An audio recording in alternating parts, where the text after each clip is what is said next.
Hey, Janet, please show us some really good workouts that we can do if we're just starting out, or if we're kind of in intermediate space and need a little variety, or if we're more advanced and we just need some reinforcement or maybe some new ideas on how to target those muscles. If that is something running in your mind right now, that's good, because that means you've been paying attention to my channel and you are responding to what you're seeing so far, and you just want more detail. I get it. So welcome back to part 2 of 5 in this series. Today is going to be chest and back.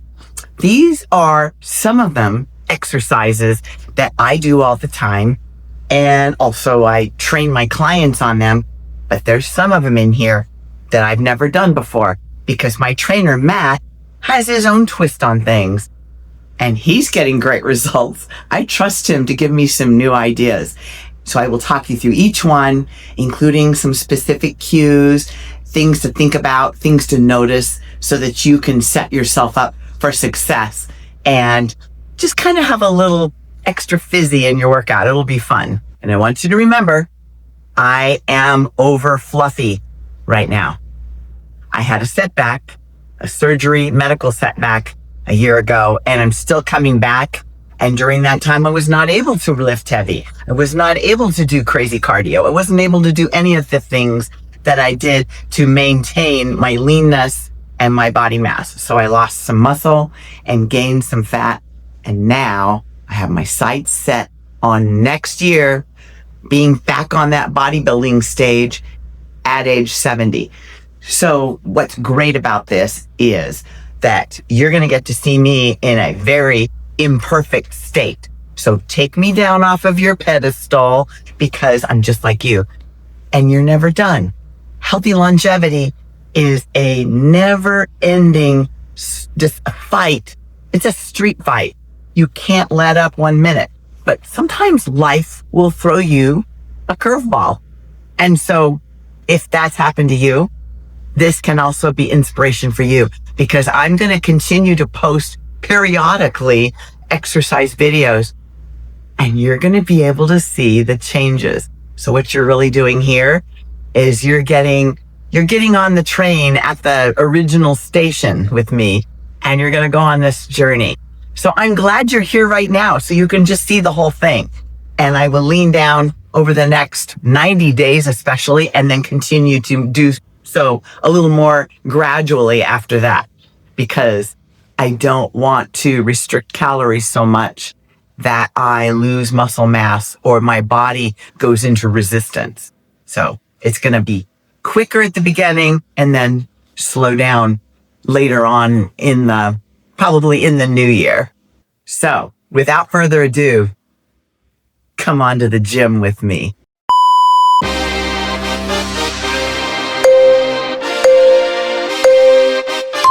So first we have the seated cable chest press, and this is done with a slight incline in the bench so that I can lean back a little tiny bit.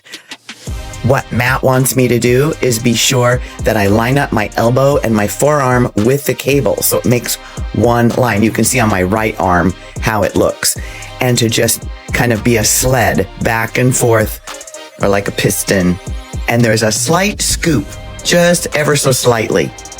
That gives your shoulders good range of motion and is allowing that chest muscle to really stretch and get the full extension. And to make this more difficult, obviously adding more weights as you get stronger. Now, for the seated cable chest press, I'm having my body, my torso and my back leg in line, front leg lunged out. This gives you a lot of stability. And then my hands track the angle of my forward thigh.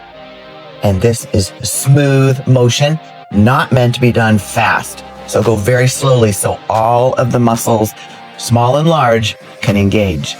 And you can be very mindful about it.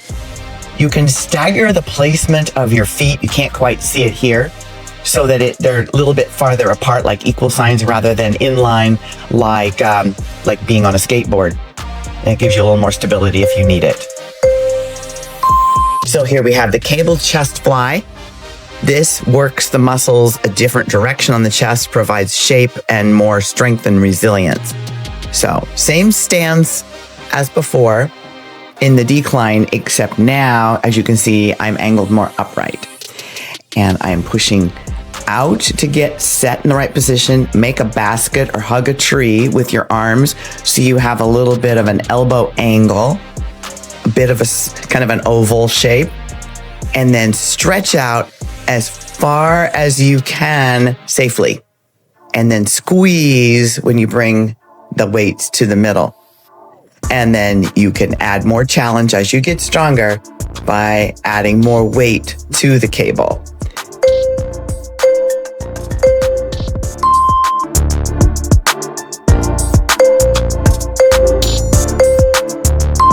For our first back exercise, we're doing a seated cable upright row.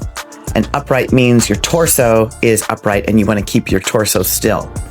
So you want to make sure that you have your abs, your core is tight, and you maintain that straightness of your back so that it's your lats and somewhat your biceps doing most of the work. Smooth. Remember not to lean back on this and use momentum to help. Matt uses unconventional handles, but any grip handle will work. This style makes it easier on the wrists. It's just kind of an ergonomic choice. But as you can see, I'm squeezing and heading my elbows as if I can touch them behind my back.